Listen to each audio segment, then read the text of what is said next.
Let them talk, let them guess, let them assume things about you, let them create stories in their head. That's not your problem. Your power isn't in proving them wrong with your words, it's in proving them wrong with your results.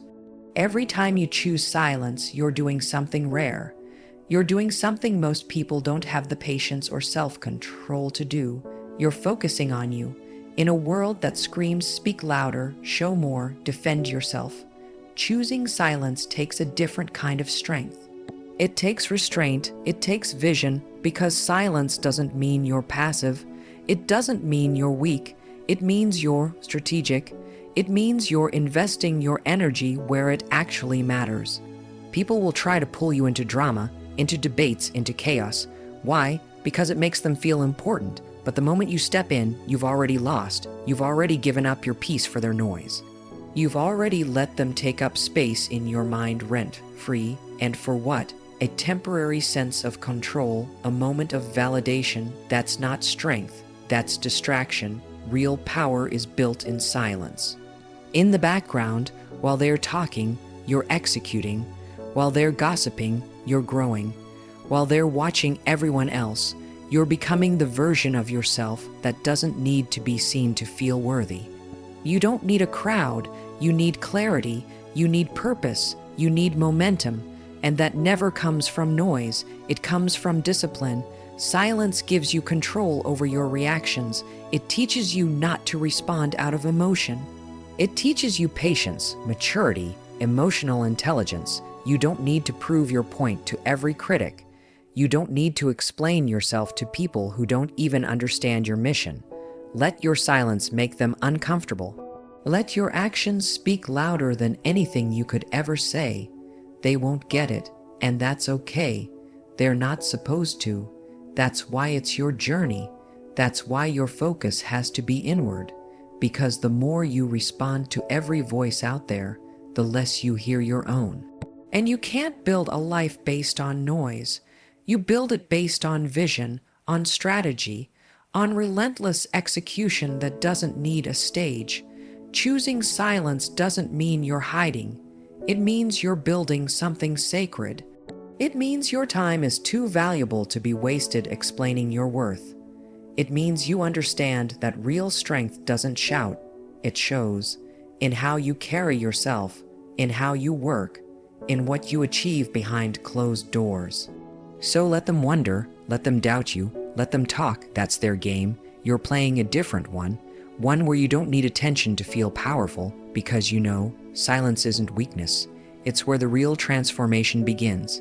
You know what's rare today? Someone who's locked in, not just busy, focused, not just working on the right things. Someone who's not constantly reaching for their phone, not checking likes, not reacting to every opinion or headline. That kind of presence, that kind of discipline, it's almost extinct in a world built to distract you every second of the day. Everywhere you turn, something is trying to pull your attention. Notifications, messages, opinions, trends. And if you don't take control of your focus, the world will gladly steal it from you. One scroll at a time, one distraction at a time, until you wake up one day wondering why you're behind, why you're unfulfilled, why your goals are still sitting on that same to-do list. The truth is simple. You can't build something extraordinary if you're constantly distracted by the ordinary. Focus is your superpower, and in a distracted world, it's your competitive advantage. When everyone else is chasing attention, you build in silence. When they're wasting hours scrolling, you're investing hours sharpening, not just doing random work, doing the right work. The kind of work that compounds, that shifts your future, that creates results. That's the power of being locked in. But here's the catch. Focus doesn't happen by accident. It's not something you stumble into. It's a decision, a daily choice to say no, more than you say yes. It means cutting the noise, setting boundaries, choosing purpose over popularity. And yeah, it's uncomfortable. You'll miss out on things. You'll feel out of the loop. You'll be misunderstood. But guess what? That's the price of progress. That's the cost of winning. Focus isn't flashy. It's not exciting. But it's effective, and it's rare, because while others are trying to look successful, you're becoming it, quietly, relentlessly, with tunnel vision. With discipline, with zero need to announce every step, the results will speak, the transformation will show, and by then, the people who once doubted you won't be able to ignore you. Don't underestimate what happens when you direct all of your energy into a single goal. You become unstoppable, you move with clarity, you operate from intention, not impulse. You no longer live by reaction, you respond strategically, powerfully, on your terms. So stop handing your focus to things that don't matter. Stop letting people, platforms, and problems decide what gets your attention, because what you focus on grows and what you ignore dies. That's not just motivation, that's science, that's truth. You want to change your life. Then start by protecting your focus like it's your most valuable asset, because it is. In a world where everyone's distracted, the one who stays focused becomes dangerous. Be that one, be rare, be locked in. Because focus isn't just how you win, it's how you dominate. Stop explaining your silence. Stop apologizing for not showing up in ways that please everyone else. You're not here to live according to their expectations, their timelines, or their opinions. You are not a product for public consumption. You are a person with a purpose, and you don't owe anyone a performance. Choosing peace is not a crime. Taking time for yourself isn't something that needs to be justified. When you go silent, when you go inward, when you pull away to focus on your growth, that's not weakness, that's maturity, that's self-respect, that's power. But somehow, in this world that's addicted to visibility, we've been convinced that quiet means failure. That if we're not posting updates, if we're not constantly sharing, explaining, defending, then something must be wrong. Nothing is wrong. You're just finally protecting your energy. You don't owe the world a play of your healing. You don't have to prove you're working on yourself. Real progress doesn't need an audience. Growth isn't always visible. Sometimes it's messy, sometimes it's slow, sometimes it's silent, and that's okay. The only person who needs to understand where you are and why you're there is you. People will demand explanations they have no right to. They'll ask questions that cross boundaries. They'll try to make you feel guilty for prioritizing your peace over their curiosity. But you know what? Let them wonder, let them speculate. That's not your burden to carry. Your job isn't to be understood. Your job is to evolve. And while they're busy wanting answers, you're busy building answers through action, through results, through becoming the kind of person who no longer feels the need to be seen to feel worthy. You owe the world nothing, not your pain, not your process, not your personal growth. What you do owe, though, is something far more sacred. You owe yourself results. Not explanations, not excuses, results, peace, progress, alignment. The kind that comes when you finally stop trying to please people who were never meant to understand you in the first place. You're not late. You're not behind. You're exactly where you're supposed to be. Just because someone else got there faster doesn't mean you're failing. Just because you're quiet doesn't mean you're lost. Some of the greatest transformations happen in silence, in the dark, in the unseen moments where no one's clapping and no one's watching. So stop explaining your peace. Stop justifying your healing. Stop apologizing for not performing the version of yourself that others expect.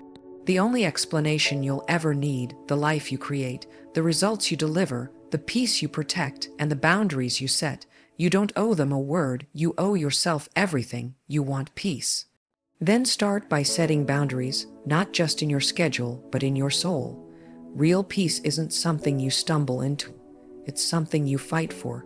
You earn it by refusing to entertain the things, the people, and the patterns that rob you of it.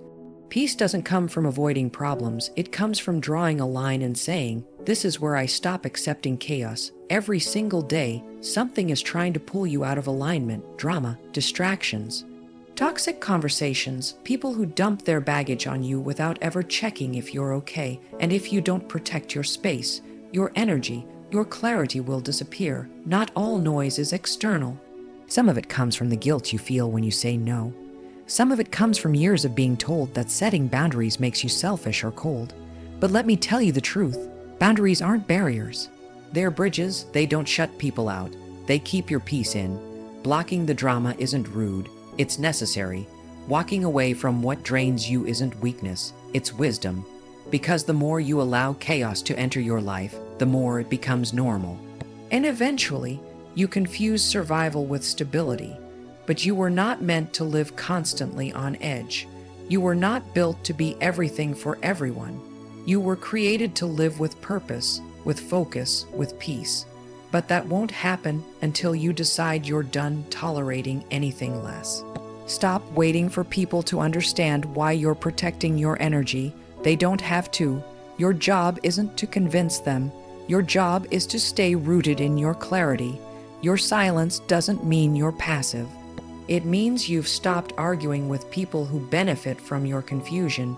You've stopped explaining your decisions to those who were never impacted by the consequences. And that silence, that's the dividing line. That's where you reclaim your sanity, your life. But here's the hard part. Boundaries will make people uncomfortable, especially the ones who were used to having unrestricted access to your time, your emotions, your energy. They will push back. They'll guilt trip you. They'll call you distant, cold, different. And you know what? Good. You are different now. You're awake. You're aware. You're no longer volunteering for emotional exhaustion just to keep the peace. Because peace that costs your health, your clarity, your self-respect, that's not peace, that's bondage. You don't just hear this, you live this. You protect it like your life depends on it, because it does. Your mind, your focus, your growth, all of it thrives in silence, in structure, in sacred boundaries that say, this is mine, this is sacred, this is off limits, your peace is your power, and power begins where permission ends. You stop asking, am I good enough? The moment you realize that question was never yours to answer in the first place, it was planted in you by comparison, by criticism, by expectations that never belonged to you. And for too long, you've been chasing approval like it was oxygen, bending, performing, shrinking, posting, explaining, all for a nod from people who don't even see the real you. But something changes, everything changes, when you decide you're done living for validation. You stop asking, you stop waiting, you start building. You shift the energy from am I enough to watch me work. That's when the breakthrough begins, not when people finally praise you, but when you stop needing the praise. Approval is addictive. It feels good for a moment, but it never lasts, it never satisfies, because it's not rooted in you. It's a mirror held by someone else, and the reflection changes every time they blink. Real power comes when you stop chasing that mirror. You stop adjusting your path based on how it looks to others. You stop wondering if they'll approve of your pace, your choices, your silence, and in that moment, you reclaim your focus. You stop leaking energy on people, pleasing. You stop editing your life for other people's comfort. You stop explaining your every move like it needs a public vote. That's where peace lies, in knowing you're aligned with your own truth, even if no one claps for it. Because guess what? The moment you stop trying to fit into their mold, you begin to take shape. You begin to move with clarity, not confusion, with conviction, not insecurity. You no longer need to explain your value. You embody it. You don't beg for a seat at their table. You build your own. That's the difference between chasing approval and living in alignment. People will always have opinions. They'll always question your silence, your confidence, your timing. Let them, because while they're busy asking why, you're showing how, through action, through consistency, through relentless effort that doesn't require permission or applause. And something powerful happens when you commit to your path without waiting for permission. You attract what's meant for you. Approval can be taken away. Alignment can't. Approval is external, fragile and fleeting. Alignment is internal, steady and untouchable. And when you're aligned, you attract people who see you, not the performance. You find peace, not pressure. You build progress, not perfection. And you tap into power that doesn't waver with public opinion. You don't have to ask anymore. You don't need to wonder if you're worthy. You're doing the work. You're showing up. You're evolving. And that is enough. Let your actions speak. Let your growth answer. Let your silence echo louder than applause. Because when you stop needing approval, you don't just change your path, you own it. Focusing on yourself isn't selfish, it's necessary. In fact, it's survival. Somewhere along the way, you were taught to feel guilty for choosing yourself, for saying no, for setting limits, for prioritizing your growth, your healing, your dreams. As if the only way to be a good person was to exhaust yourself for everyone else. But let me tell you something straight. You cannot pour from an empty cup. You cannot lead, serve, love, or build anything sustainable when you're running on fumes. Taking care of you isn't a betrayal, it's the foundation. This isn't about cutting people off. It's not about isolation. It's about elevation. It's about removing the noise long enough to hear your own voice. It's about separating from what's pulling you down so you can rise. You can't elevate if you're chained to guilt. If you're constantly making sure everyone else is okay while silently falling apart. Your peace matters, your growth matters, your vision matters, and you cannot fulfill any of it if you keep putting yourself last. There's a difference between being available and being drained. There's a difference between being kind and being used. When you focus on yourself, on your health, your mindset, your future, you start to rebuild the most important relationship you'll ever have, the one with you. And from that space, everything begins to shift. You make better choices. You attract better energy. You create a life that reflects your standards instead of your fears. People might not understand at first. They might call you selfish, distant, changed. Let them. That's not your weight to carry. Their misunderstanding does not require your apology. You're not here to meet their comfort zone. You're here to meet your potential. And that requires focus, fierce, unapologetic, self-driven focus, because healing doesn't happen by accident. Growth isn't a passive process. You don't wake up one day magically elevated. You work for it. You remove the distractions. You set boundaries. You say not now to what drains you so you can say yes to what fuels you. That's not selfish. That's wisdom. That's maturity. That's what surviving and thriving looks like. When you focus on yourself, you begin to operate from overflow instead of lack. You stop needing approval and start living in alignment. You stop reacting and start leading. You stop settling and start demanding more, not from the world, but from yourself. And that changes everything. You're not abandoning others. You're showing them what self-respect looks like. You're becoming someone who's grounded, centered, clear. And when you're that version of yourself, everything else starts to fall into place. Relationships shift, opportunities rise, peace becomes your baseline, not chaos, and you realize finally that the most generous, powerful thing you can do for the world is to become whole. So no, focusing on yourself isn't selfish. It's how you survive, and more than that, it's how you win.